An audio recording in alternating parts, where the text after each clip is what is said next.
interesting waxa kufika i-Antichrist kuzofika abantu abangonyova osinxibe isuthi bastiyani amen ulolu uthenga isuthi uyinxibe kanti kuzofika abantu abanxibe isuthi bastiyani amen kodwa ngiyibona manje ayinxibileyo ayinxibe less than 3,000 le bastiyani amen kodwa abantu bengaluthethi udaba lokuba unenkosi enguYesu Kristu eyafaya kuyavuka khona ukuze thina sidle ubomi ngayo bastiyani amen ngingangaki mna ayindila ngami ngingangaki no pastor abase-TV abangamthethi ngoYesu ayindila ngami akadalaba kungabe kugcwele abantu bayimiliyoni uba upastor uzobeka yena okanye umfundisi uzobeka ukuba yeyi nguye lo asimvuyesu eyinhloko yebandla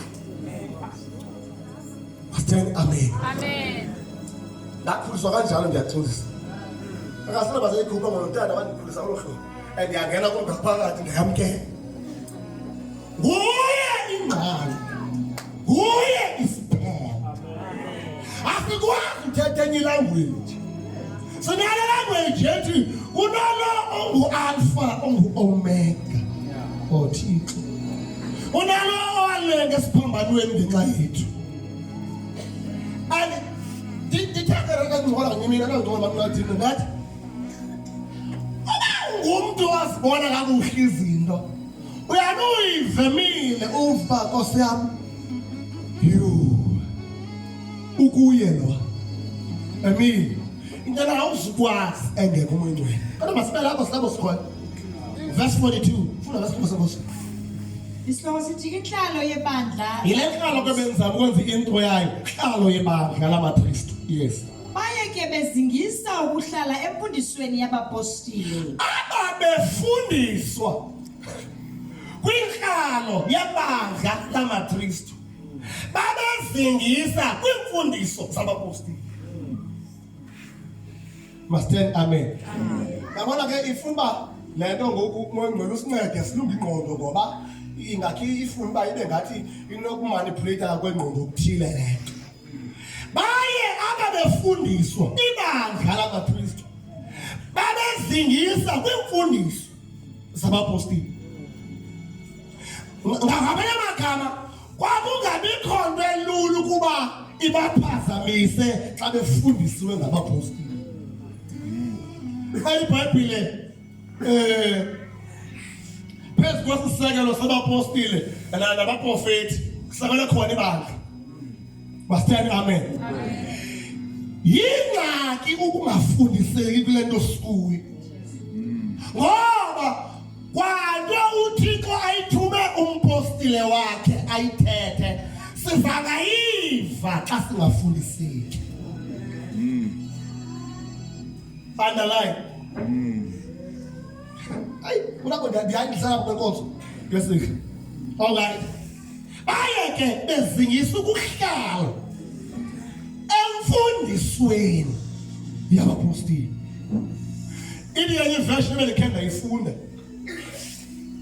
ithi babehlala kwimfundiso zabona abanyulwa nabathulwa bakaThixo Master amen ngamanye amagama babengaphetshekethiswa zimfundiso ezifikayo ezingathethi lento abapostile abayifundisileyo eyinyaniso yendaba zonqamlelo Master amen inikomo idlule ngesikhathi nasebudlelaneni nasebuqhekezeni isonka nasemthandazweni kwakungenza umfundiso nje kwakukhona ne-fellowship ubudlelwano ngamanye amagama kwibandla lamaKristu azinqabi ezi zinto ngoba zingamandla lento sikuyo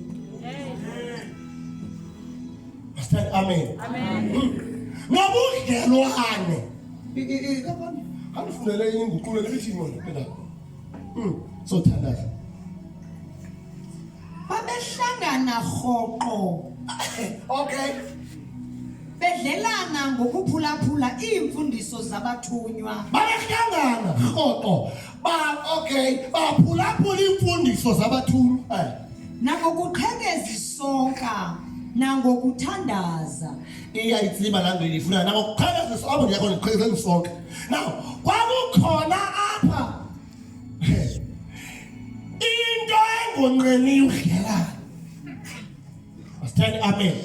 Ngamanye amagama, one of the things ezibenza ubudlelwane phakathi kwabazalwane bungabikho iba yimpakamo. Kwakuthi kwabakho imfundiso zabapostile ingakwazi uthubeleza ipride. Masitheni amen. Hayibo. Ngike apha sithela ngenhlalo yebandla labaKristu. Ngamanye amagama, kuthi uze kube kuhlale kakuhle kule nto kudibane ntoni. Yayinga simfundiso. Kuhlangane, kudlalwane, kube mnandi, kuthonywe, kuphethwe, and into zakuke ku. Masitheni amen. Kunento engashiyeki kule nto sifuna. Okanye kunento engashiyekiyo kwibandla lamaKristu. Likuqhekeza sonke. Masitheni amen. Iyasibala nasekuthandazeni. Dlula into nabelifake usiya khona. Sawundi apha kule nkozo. Verse 43. Ke kaloku kwabakho ukoyika kwimiphefumlo yonke. Baba kimi ngeli xesha kwenzeka le nto. Hayibo. Makasanje nje basikhona. Kunemiphefumlo engayisoyika. Masitheni amen. Hayibo. Kwabakho ukoyika kwimiphefumlo yonke. Kwenzeka izimanga ezininzi kwanemiqondiso ngabapostili. Kwathi kwakube kudibene ngenhlalo. Kwawudibane izinto zinhlala kakuhle bakhe. Zange zinqabi izimanga. Nemimangaliso. Njenje. Now, learning to eBhayibhile. 1 Corinthians chapter 11, verse 26. Whenever ningena kule nkonzo, you proclaim ukufa kwenkosi idibuye. Masitheni amen. Mamela, xa singena kwinkonzo yesihlo, we proclaim that ukufa nokuvuka. Masitheni amen. Yiyo loo nto ibandla lamaKristu lithi lawuhlanganise izinto. Badlelane, bafundiswe, bafundiseke, bathandaze, baqhekeze isonka. Ayinqabi imimangaliso kwabapostile. Yayaphi Thixo imimangaliso? Oh Thixo sincede. Yini sidibane kangaka singawuboni ummangaliso? Oh yini moya ngcwele sincede. Siyiphutha phi? Siyiphutha. Masitheni amen. Yindawo nyele ndawo esiphazamayo. Kodwa praise be to God. Sisakwilay ngoba sisaphatheka ekukhumbuleni ukufa kwenkosi. I wonder siyiphuthe kulindeleni na. Expect. Masitheni amen. Awenzeki ke ummangaliso ungayikholeli inkosi emangaliso. Amen. Now, abandimamele kakuhle mna apha. Yonke lento ifuna ukholo. As long as elibandla labaKristu libambene nezinto. Ezimfundiso zabapostile. Hayibo. Ayiwathi imimangaliso ungenzeki nje mhlawumbi ila endi yokumamela imfundiso. Stand hallelujah.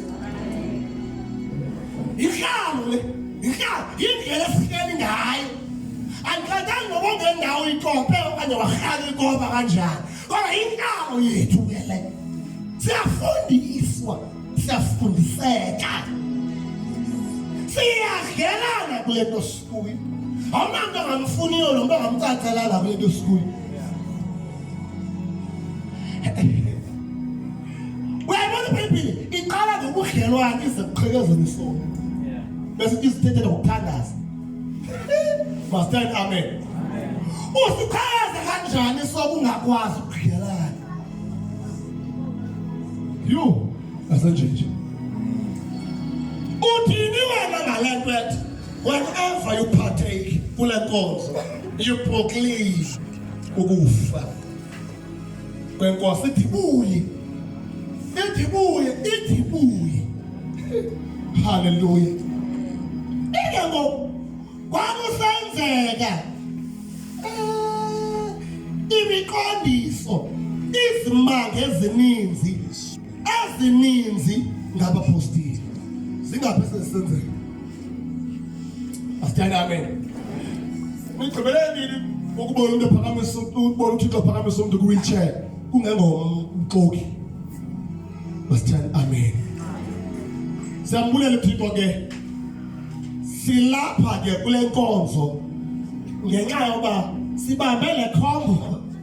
Thale igama lekhombo ngithandile. Sibambe le khombo yokuba yeyiphi inhlalo kakuhleba ngela maKristu. Masithanda amen. Khaya zisonga nasemithandazweni asonqeni ukuthandaza. Masithanda amen. Sonqeni ukuthandaza. Incwadi kaLuka ithi ukuba awuthungene kuleni nkonzo then ubomi abukho kuwo. Masithanda amen. All right. Ndifuna ukuvezela ke ngoku into yokuba ukuze ucace uba unobomi okanye xa unobomi akunzimanga. Ndive ngoba kushunyana bemini. Akunzimanga uba ube yibridge ukuba abanye abantu babe nobomi. Asithanda amen. Nivile mos namcimbi wokulala. Inkosi inqanelwe nawe unqanelwe. Asithanda amen. So le nkonzo yokungena kwisidlo senkosi yibhalansi. Ndikhala ukuthi uba bendititsha science sithi yi-product ukuze le equation yethu ibhalanse. Awukwazi uba ngumzala nobhalanse ngokupheleleyo ulindele imimangaliso kaThixo ungangenanga kule nkonzo. Asithanda amen. Right.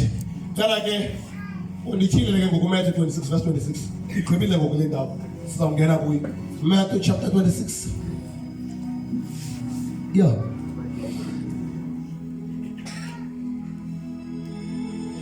Verse 26. Imali.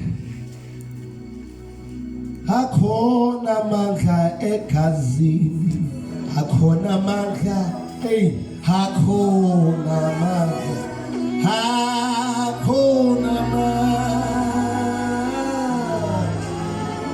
Akhona mandla.